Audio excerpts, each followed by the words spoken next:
Indo British advanced pain clinic నొప్పి మాయం surgery దూరం ఫర్ అపాయింట్మెంట్స్ 9155515563.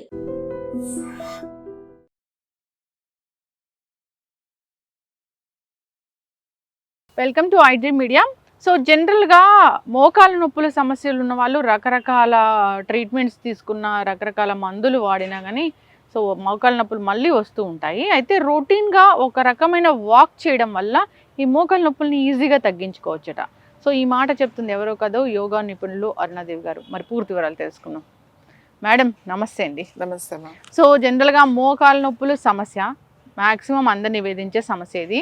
దీనికోసము సర్జరీలు లేదంటే ఆ గుజ్జు పెంచుకోవడానికి ట్రీట్మెంట్స్ లేదా ప్రతిరోజు పెయిన్ కిల్లర్స్ వాడే వాళ్ళని కూడా మనం చూస్తూ ఉన్నాం.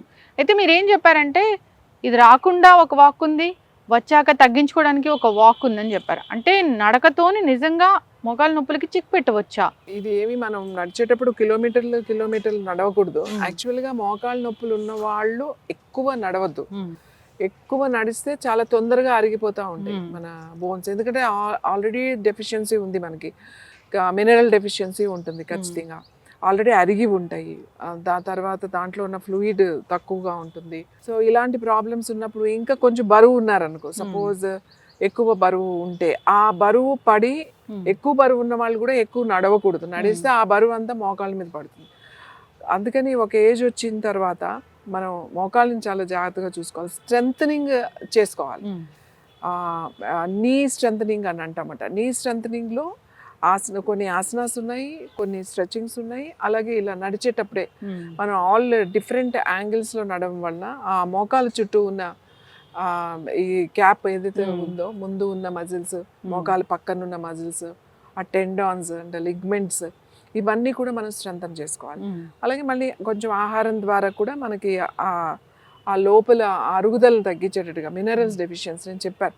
మినరల్స్ అనేవి మనకి మెయిన్ సాల్ట్ ద్వారా వస్తుంది. కాబట్టి కెలటిక్ సాల్ట్ అని మనం ఎందుకు చెప్పాం. ఆ సాల్ట్ ద్వారా మనం కనుక తీసుకుంటే మనకి బోన్కి కావాల్సిన 12 మినరల్స్ వస్తాయి. అలాగే మోకాళ్ళ మజిల్స్ని స్ట్రెంథన్ చేసుకోవడం వల్ల కూడా 50% ఆఫ్ మోకాళ్ళ నొప్పిని మనం తగ్గించుకోవచ్చు. మీరు నడుస్తారు, జనరల్గా కొంతమంది నడుస్తూ ఉంటారు కదా, నడిచినప్పుడు ఒక 3 మినిట్స్ ఒక 4 మినిట్స్ మధ్యలో ఇలా నడవండి. మీ నడకలోనే అయిపోయిన తర్వాత ముందో కొంచెం ఒక 2-3 మినిట్స్ ఇలా వాక్ చేయండి. ఎక్కువ వాక్ చేయాల్సిన అవసరం లేదు. జస్ట్ 2-3 మినిట్స్ వాక్ చేస్తే సరిపోతుంది. అంటే జనరల్గా మనం మామూలుగా నడిచేస్తూ ఉంటాం. అలా కాకుండా మనం లెగ్స్ని డిఫరెంట్గా క్రాస్గా ఇన్సైడ్ అవుట్ సైడ్ చేయడం వల్ల నీ చుట్టూ ఉన్న మజిల్స్ స్ట్రెంథన్ అవుతాయి. సో మజిల్ స్ట్రెంథన్ అవుతుంది. నొప్పి కూడా తగ్గుతుంది. ఇంకా ముఖ్యంగా చెప్పాలి అని అంటే షూ తీసేసి, చెప్పులు తీసేసి హాయిగా ఇట్లా మట్టి ఏదైతే ఉందో దీంట్లో అంతా, ఈ మట్టిలో అంతా మినరల్సే ఉంటాయి. అవును. సో ఇలా డైరెక్ట్ గా మన ఫుడ్ దాన్ని టచ్ అవ్వడం వల్ల మనకి ఇంకా తొందరగా స్ట్రెంథన్ పెరుగుతుంది. ఓకే. అంటే పచ్చగడ్డిలో నడవడం కన్నా పచ్చగడ్డిలో నడిగితే ఆ ఎనర్జీ వేరు. ముఖ్యంగా ఇవన్నీ లోపల అంతా దీంట్లో మినరల్సే ఉంటాయి. సో డైరెక్ట్ మట్టి మీద కొంచెం సేపు అయినా సరే మట్టి మీద నడవడం అనేది అలవాటు చేసుకుంటే, ఓ 10 స్టెప్లో 2-3 నిమిషాలు చేసుకుంటే మీకు డిఫరెన్స్ ఒక 2-3 రోజులకే డిఫరెన్స్ తెలుస్తుంది. ఓకే. సో మోకాల నొప్పులు ఉన్న వాళ్ళు కూడా నడవచ్చు, ఈ వాక్ అనేది నడవచ్చు. ఓకే. రాకుండా కూడా ఈ వాక్ ఉపయోగపడుతుంది. ఇంకా స్టార్టింగ్ లో ఉందండి, ఇప్పుడే అరగడం మొదలు పెట్టింది, నాకు స్టార్టింగ్ లో ఉన్నాయి, కొంచెం ఇబ్బందిగా ఉన్నాం, వాళ్ళు కూడా చేస్తే తొందరగా స్ట్రెంథన్ చేసుకోవచ్చు. ఇంకా ఇంపార్టెంట్ ఏంటంటే ఒక బోన్ ఒకటే మనం అరిగిపోయిందని చూస్తున్నాం కానీ మజిల్స్ చూడట్లేదు. మనం అక్కడ ఉన్న చిన్న మజిల్స్, ఆ పెద్ద మజిల్స్ ని కనుక స్ట్రెంథన్ చేసుకోగలిగితే బోన్ కూడా స్ట్రెంథన్ అవుతుంది. మజిల్స్ వీక్ అవ్వకూడదు. ముందు ఆ మజిల్స్ ఒక ఏజ్ వచ్చిన తర్వాత మెల్లమెల్లగా మజిల్స్ లో ఉన్న స్ట్రెంత్ మనకు తగ్గిపోతూ ఉంటుంది. దాన్ని స్ట్రెంథన్ చేసుకుంటే నీ పెయిన్స్ కూడా తగ్గించుకోవచ్చు. సో మ్యామ్, ఇప్పుడు ఈ వాక్ చేయాలంటే మార్నింగ్ ఈవినింగ్ ఏ టైంలో చేయొచ్చు? ఎప్పుడైనా చేసుకోవచ్చు. అంటే మరీ తినగానే కాకుండా ఆ మధ్యలో మనకి ఇలా ఒక ఏదైనా మంచి పార్క్ వెళ్ళినప్పుడు, లేకపోతే మన ఇంట్లో ఏదైనా చిన్న ఇలాంటి ప్లేస్ ఉంటే చక్కగా వెళ్ళి, కొంచెం పెద్ద ప్లేస్, పెద్ద గ్రౌండ్ ఏమో అవసరం లేదు, ఆ మట్టి మీద కొంచెం సేపు ఒక 3 నిమిషాలు అటు ఇటు 2-3 సార్లు నడిస్తే సరిపోతుంది. మీరు కష్టపడి ఏవో ఎక్సర్సైజులు చేసేసి అవన్నీ చేయడం కన్నా ఈ సింపుల్ ఈ టెక్నిక్స్ తో కూడా మీ మజిల్స్ ని, ముఖ్యంగా మోకాళ్ళ మజిల్స్ ని స్ట్రెంథన్ చేసుకోవచ్చు. సో వాక్ అనేది స్టార్ట్ చేద్దాము. ఈ మట్టి లాంటి ఒక ప్లేస్ ని ఎంచుకోవాలి మనం ఫస్ట్. ఎందుకంటే ఇప్పుడు చిన్న చిన్నవి ఉన్నాయి చూడండి, ఇవన్నీ మినరల్సే. ఇవన్నీ మన కాళ్ళకి ఇప్పుడు మనకి చిరాకు చిరాకు మట్టి అయిపోయింది, మళ్ళీ వాష్ చేసేసి మాయిశ్చరైజర్ రాసేసి, సో అవన్నీ కేర్ తీసుకుంటాం. కానీ మన కాలికి ఇది టచ్ అవ్వాలన్నమాట. దీని నుంచి వచ్చేది ఎనర్జీ మనకి పాదాల ద్వారానే వస్తుంది. ఎందుకంటే మనం నడుస్తున్నాం కదా, ముఖ్యంగా పాదాల ద్వారా వస్తుంది అన్నమాట. సో మళ్ళీ అలా నడవమన్నాం కదా అని చెప్పి మార్బుల్స్ మీద టైల్స్ మీద ఇలా నడవకండి, అది జారి పడడమే కాదు, నడవడం వల్ల మోకాళ్ళు అరిగిపోతాయి, మోకాళ్ళు అరుగుతాయి. టైల్స్, మార్బుల్స్, ఇప్పుడు లేటెస్ట్ ఇటాలియన్ టైల్స్, ఇవన్నీ కూడా అందరికి తొందరగా మోకాళ్ళ నొప్పులు వాళ్ళు రావడానికి కారణం ఏంటంటే మన ఇంట్లో ఉన్న ఫ్లోరింగ్. ఇప్పుడు ఆ ఫ్లోరింగ్ చూడడానికి చాలా బాగుంటుంది, కానీ మనకి మాత్రం అది మంచిది కాదు. అది డైరెక్ట్ గా అసలు నడవద్దని చెప్తాం. అందులో వింటర్ సీజన్ లో మీరు ఇంట్లో చాలా మందికి చెప్పులు వేసుకోవడం అది ఇష్టం ఉండదు. డైరెక్ట్ గా మార్బుల్ ఉంటే, మార్బుల్ ఫ్లోరింగ్ మీద నడిస్తే మీ మోకాళ్ళ నొప్పి, నడుము నొప్పి, మెడ నొప్పులు కూడా ఎక్కువైపోతాయి. ఎందుకంటే పాదాల నుంచి చాలా లోపలికి వెళ్ళిపోతుంది. కాబట్టి కంపల్సరీ సాక్స్ వేసుకోవడం, పాదాలు నీట్గా పెట్టుకోవడం, లేకపోతే చెప్పులు వేసుకోవడం ఖచ్చితంగా చెయ్యాలన్నమాట. కానీ ఇక్కడ తీసి నడవాలి, ఇది రివర్స్. ఎందుకంటే ఇది న్యాచురల్. ఇక్కడ అంతా శాండ్, మట్టి, ఏ మట్టి అయినా పర్వాలేదు. కాబట్టి ఇక్కడ దీని మీద నడవడం వల్ల మనకు మోకాళ్ళకి చాలా మంచిది. ఓకే, వాక్ అనేది ఎలా చేయాలి? సో మనం మామూలుగా అయితే జనరల్ గా ఇలా వాక్ చేసేస్తాము, కానీ ఇందులో ఏంటి అని అంటే మనం కొంచెం క్రాస్ గా అన్నమాట. ఇది ఇప్పుడు అవుట్ సైడ్, రెండు పాదాలు అవుట్ సైడ్ వెళ్తాయి, జస్ట్ ఇట్లా ఇట్లా, ఇది కూడా ఇలా. ఓకే, సో ఇది కూడా ఇలా, అంటే ఇటు తిప్పి వేయాలన్నమాట. తిప్పడం వల్ల ఇట్లా మీరు చూడండి, ఇప్పుడు ఇలా నడుస్తున్నారు కదా, ఇలా నడుస్తుంటుంటే, ఇలా తిప్పి నడుస్తుంటుంటే మీకు డిఫరెన్స్ తెలుస్తుంది నీస్ దగ్గర. ఈ అవుట్ స్ట్రెచ్ లో ఈ ఇన్నర్ నీస్ మజిల్స్ ని మీకు ఇలా చిన్న చిన్న స్టెప్స్, పెద్ద ఫాస్ట్ గా వాక్ చేయకలేదు, ఇలా చూసుకుంటూ ఇలా గనక మనం ఇట్లా వేస్తే, ఇట్లా వేస్తే సైడ్ కంప్లీట్ గా తిప్పి. కానీ మోకాళ్ళ నొప్పులు ఉన్నప్పుడు ఇలా తిప్పి వేయాలంటే వాళ్ళకి ఇబ్బంది అవుతుంది. ఒకవేళ మీకు అలా ఇబ్బందిగా ఉంది ఇలా నడవడం అని అనిపించింది అనుకోండి, ఏం చేస్తారంటే స్టిక్ తీసుకోండి, ఒక కర్ర తీసుకోండి, ఆ కర్ర పట్టుకుని చక్కగా ఇట్లా సపోర్ట్ తీసుకుని ఇట్లా వేయండి. ఎందుకంటే ఆల్రెడీ మోకాళ్ళు అరిగి నొప్పులుండి పెద్దవాళ్ళు ఉంటే ఇలా నడవడం ఇబ్బందిగా అవుతుంది, సపోర్ట్ కావాలనిపిస్తుంది. అప్పుడు ఒక స్టిక్ పెట్టుకుని, అదే కర్ర పెట్టుకుని చక్కగా నడవచ్చు అన్నమాట. సో ఇలా వెరీ ఈజీ అంతే, అవుట్ సైడ్ అంతే, ఇట్లా అవుట్ సైడ్ పెట్టడమే. ఫస్ట్ చూసుకుంటూ కొంచెం అలవాటు అయిన తర్వాత మీరు మామూలుగా నడిచేయచ్చు. ఇలా నడిచిన తర్వాత మళ్ళీ ఇన్సైడ్ నడవాలి. అంటే ఇప్పుడు మనం ఇలా అవుట్ సైడ్ పెట్టాం కదా, ఇలా పెట్టాం కదా, ఇప్పుడు ఇలా పెట్టాలి. మనం ఇప్పుడు ఎలా నడిచాం, ఇలా ఓపెన్ చేసి నడిచాం, అవును, నీని ఇట్లా తిప్పి నడిచాం. ఓకే, ఇలా నడిచాం. ఇప్పుడు దీని ఇన్సైడ్.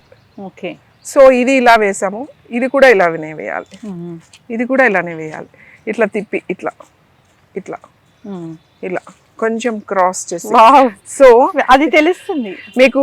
ఇలా చేసినప్పటికీ ఈ మజిల్స్ తెలుస్తుంది, ఇలా పెట్టగానే ఈ మజిల్స్ మొత్తం తెలుస్తుంది. మీ కాఫ్ మజిల్స్, మీ ఎక్కడ హ్యామ్స్ట్రింగ్ మజిల్స్, నీ మజిల్స్ డిఫరెన్స్ తెలుస్తుంది అన్నమాట. సో మీకు సపోర్ట్ కావాలంటే సపోర్ట్ పెట్టుకోండి, ఒక కర్ర పట్టుకుని నడవండి. పెద్దవాళ్ళందరూ కూడా చెప్తున్నా, కర్ర పట్టుకుని నడవండి, ఎవరు కూడా కర్ర లేకుండా నడవద్దు. మిగతా వాళ్ళు సపోర్ట్ ఈజీగా ఉన్న వాళ్ళంతా కూడా పెట్టి నడవండి. సో ఇలా కొంతసేపు నడిచాం, ఇలా కొంచెంసేపు నడిచాం. దీని వలన మీకు తెలుస్తుంది, మీరు కొంతసేపు నడవగానే మీకు అర్థమైపోతాయి ఏ మజిల్స్. ఒకవేళ ఎవరికైనా కొంచెం స్వెల్లింగ్ ఉంది, కొంచెం వాపు ఉంది, కొంచెం నొప్పిగా ఉంటే కొంచెం నొప్పిగా అనిపించవచ్చు. ఒకవేళ ఇది చేసిన తర్వాత నాకు చాలా నొప్పి ఎక్కువైపోయిందండి, లేకపోతే వాపు ఎక్కువ వచ్చింది అనిపించింది అనుకోండి, ఏం అవసరం లేదు. మన ఆయిల్ ఉంది కదా, కొంచెం ఆయిల్ తీసి ఇట్లా అప్లై చేసేసారంటే చాలు, నొప్పి ఉండదు. కొద్దిగా నొప్పి మీకు తట్టుకునే అంత నొప్పి ఉంటే నడవండి, ఎక్కువ నడవకండి. బాగా నొప్పి ఉంటే కొన్ని స్టెప్పులు మీకు తెలిసిపోతుంది, ఇంకా నాకు నొప్పిగా ఉంది నడవలేను అన్నప్పుడు ఆపేసేసి కూర్చోండి, కొంచెం సేపు కూర్చుని బ్రేక్ ఇచ్చి కొంచెం నడవండి, అప్పుడు మీకు ఈజీగా ఉంటుంది. సో ఇలా నడవడం, ఇలా నడవడం, క్రాస్ నడవడం, ఈ రెండు చాలా ఇంపార్టెంట్. అలాగే వేళ్ల మీద నడవడం, అలాగే హీల్ మీద నడవడం. సపోజ్ ఈ కాళ్ళ మీద నడవడం అనేది ఇట్లా మొత్తం ఇలా. ఓకే, ఇప్పుడు మనం ఇలా చూపించాం, ఇలా చూపించాం. ఇంకొకటి ఏంటంటే ఇలా కంప్లీట్ కాలి మడమ మీదే ఇట్లా కాలి మడమ మీదే నడవాలన్నమాట. అదే మనం అంటే ఈజీగా నడుస్తున్నాం, కొంచెం పెద్దవాళ్ళు మాత్రం చక్కగా కర్ర పట్టుకుని కర్ర సపోర్ట్ తీసుకుని నడవండి. ఇలా నడవడం వల్ల మీ కాఫ్ మజిల్స్ చాలా చాలా నీ మజిల్స్, పర్టికులర్గా నీ మజిల్స్ యాక్టివేట్ అవుతాయి, స్ట్రెంగ్తన్ అవుతాయి. కాళ్ళ నొప్పులు, ఈ కాలి పిక్కలు, ఈ మడవల నొప్పులు అన్ని కూడా మీకు తగ్గుతాయి. ఈవెన్ యాంకిల్స్, చాలా మందికి కాళ్ళకి తిమ్మిర్లు ఉన్నాయండి, అసలు కాళ్ళు మొద్దుబారిపోతున్నాయి. ఇప్పుడు డయాబెటీస్, బీపీ మెడిసిన్స్ అంటే ఎక్కువ మెడికేషన్స్ తీసుకునే వాళ్ళు, బ్లడ్ థిన్నర్స్ తీసుకునే వాళ్ళకి ఈ కింద సర్క్యులేషన్ ఉండదు, తిమ్మిర్లు ఉన్న వాళ్ళకి. అప్పుడు తిమ్మిర్లు ఉన్న వాళ్ళకి మనం ఇంతకు ముందు కూడా చెప్పాం రివర్స్ పొజిషన్లో ఉండాలి అని చెప్పేసి. ప్రతిరోజు ఎవరైతే డయాబెటీస్, బీపీ, లేకపోతే హార్ట్ ఇష్యూస్ ఇట్లాంటి ప్రాబ్లమ్స్ ఉన్నాయో, ఈ ప్రాబ్లమ్స్కి ఎవరైతే మందులు వాడుతున్నారో వాళ్ళందరికీ కూడా ఖచ్చితంగా సైడ్ ఎఫెక్ట్స్ ఉంటాయి. ఆ మెడిసిన్స్ వల్ల వచ్చే సైడ్ ఎఫెక్ట్స్ ఏంటి అంటే ఈ తొందరగా మోకాళ్ళు అరగడం, కాఫ్ మజిల్స్ నొప్పి రావడం, న్యూరోపతి, దాని ఈ పాదాలు సెన్సేషన్ కోల్పోవడం, అలాగే పాదాలు తిమ్మిరి మొద్దుబారిపోవడం, ఏదైనా గుచ్చుకుందో లేదో కూడా తెలియదు కొంతమందికి. తర్వాత నొప్పులు ఒకటే విపరీతంగా గుంజుతా ఉంటాయన్నమాట, అవి తగ్గకపోవడం. చాలా మంది చెప్తారు మాకు కాళ్ళు లాగేస్తున్నాయండి, అసలు నిద్ర పట్టట్లేదు, రాత్రి అంతా ఊరికే లేస్తున్నాం మధ్యలో అని, క్రాంప్స్ వస్తున్నాయని కొంతమంది ఇలా చెప్తా ఉంటారు. వీళ్ళందరూ కూడా ఇలా సింపుల్ ఈ వాకింగ్ చేసుకుంటే చాలా బాగా పనిచేస్తుంది. మనం హీల్ వాక్ చేసాం కదా, ఇప్పుడు టోస్ వాకింగ్. టోస్ వాకింగ్ అంటే రెండు వేళ్ల మీద ఇట్లా కంప్లీట్, ఇప్పుడు ఇలా వాక్ చేసాం కదా, అంటే మన వెయిట్ అంతా దీని మీద పడింది. ఇట్లా వాక్ చేసినప్పుడు ఈ కాఫ్ మజిల్ మొత్తం స్ట్రెచ్ అయింది, యాక్టివేట్ అయింది. తర్వాత ఇలా టోస్ మీద కంప్లీట్ గా ఇలా లిఫ్ట్ చేసి మీరు ఇలా వాక్ చేయాలి. ఇలా కొంచెం సేపు మనం హీల్ వాక్ చేసాము, ఒక రౌండ్, తర్వాత ఒక రౌండ్ ఇట్లా టోస్ మీద వాక్ చేసేటట్టుగా ఇలా వాక్ చేసుకున్నట్టయితే మీ పాదాల నొప్పులు, పాదాల తిమ్ముర్లు, పాదాలు గుంజడం, మొద్దుబారిపోవడం, మోకాళ్ళ నొప్పులు, నొప్పులు అన్నిటికీ చాలా మంచిది. ఈవెన్ బ్యాక్ పెయిన్ కూడా చాలా మంచిది. ఈ వాక్స్ కొంచెం చేయాలి అందరూ, ఎందుకంటే ఇవాళ అందరికి ఉన్న ప్రాబ్లమ్స్, ఏజ్ ఏం లేదు మనకి. ఇవాళ సమస్యలు అనేవి వయసు తర్వాత వస్తాయి అనేది ఏమి లేదు. ఆల్ ఏజ్ గ్రూప్స్ సఫర్ అయ్యే వాళ్ళు ఉన్నారు, ఎక్కువసేపు కూర్చునే వాళ్ళు, ఎక్కువసేపు నిలబడే వాళ్ళు, వీళ్ళందరూ కూడా ఈ వాక్ చేయాలి. ఈ వాక్తో పాటుగా మనం చక్కగా గోడ దగ్గరికి వెళ్ళిపోయి, లేకపోతే మంచం గోడ దగ్గరికి వేసేసుకుని, దివానో ఏదో గోడ దగ్గరికి వేసేసుకుని కరెక్ట్గా ఇట్లా 2 కాళ్ళు గోడ మీద పెట్టుకుని అట్లా పడుకోవడమే. కింద వేసుకోవాల్సిన అవసరం కూడా లేదు. మీరు ఆ బెడ్ చాలా మందికి గోడకి ఆనుకునే ఉంటాయి, కొంతమంది అయితే అక్కడికి వెళ్ళిపోయి రోజు 10 నిమిషాలు పడుకోవాలి. అంటే రివర్స్ సర్క్యులేషన్ అనమాట, కంప్లీట్ రివర్స్ అవుతుంది అనమాట. మీ హార్ట్కి బాగా అందుతుంది. తర్వాత మన హార్ట్కి ఒక మంచి హెల్ప్ చేసిన వాళ్ళం అవుతాం ఇలా చేయడం వల్ల. రివర్స్ సర్క్యులేషన్ అవుతుంది. ఎవరికైతే కాళ్ళ తిమ్మిర్లు, కాళ్ళ నొప్పులు, పాదాల నొప్పులు, డయాబెటీస్ ఉండి, మెడిసిన్స్ ఉండి నిద్ర పెట్టట్లేదు, మోకాళ్ళు అరిగిపోయినాయి, మోకాళ్ళ నొప్పులు ఉన్నాయి, బ్యాక్ పెయిన్, అందరికీ ఇది చాలా మంచి వాక్. మనం ఇలా లోపలికి చూపించాం, ఇలా అవుట్ సైడ్ చూపించాం, తర్వాత హీల్ మీద వాక్ చూపించాం, మళ్ళీ టోస్ మీద చూపించాం. ఇలా మీరు ఎన్ని అడుగులు వెళ్తే అన్ని మీకు సపోర్ట్ కావాలంటే ఖచ్చితంగా ఒక కర్ర పెట్టుకుని నడవండి, ఎందుకంటే పడిపోతే మళ్ళీ ఇంకా వేరే అనవసరమైన ఇబ్బందులు మీకు వస్తాయి. ఖచ్చితంగా మ్యామ్, చాలా చక్కగా చెప్పారు. సో మోకాల నొప్పుల సమస్య చాలా మందిని వేధిస్తూ ఉన్న సమస్య. సో ట్రీట్మెంట్స్ అవన్నీ తర్వాత పక్కన పెడితే, ఒకవేళ తీసుకున్నా కానీ ఇలాంటివి చేయడం వల్ల స్ట్రెంగ్తెన్ అవుతాయి మజిల్స్, ఆ బోన్స్ కూడా స్ట్రెంగ్తెన్ అవుతాయి, దానివల్ల నొప్పులన్నీ తగ్గిపోతాయి. చాలా చక్కగా చెప్పారు. ఇది డైలీ చేసే ఒక ఎక్సర్సైజ్ లాంటిది. వాక్ చేస్తారు ఎలాగో, కాబట్టి ఆ వాక్ అనేది ఈ విధంగా చేస్తే మంచిది. అలాగే మీరు అన్నట్లు ఈ నేల మీద చేయాలి వాకింగ్ అనేది. ఇంకా ఒక చక్కటి విషయం చెప్పారు ఏంటంటే, మన ఫ్లోర్ వల్ల కూడా మనకి మోకాలు నొప్పులు వస్తున్నాయని. ఇంకా అది దాన్ని ఎప్పుడు చేంజ్ చేస్తారో తెలియదు. ఇవాళ మనకి సగం మందికి మోకాళ్ళు వచ్చేది మన ఫ్లోరింగ్, ఇంట్లో ఉండే ఫ్లోరింగే, ముఖ్యంగా marble or tiles, any flooring ఏదైనా సరే.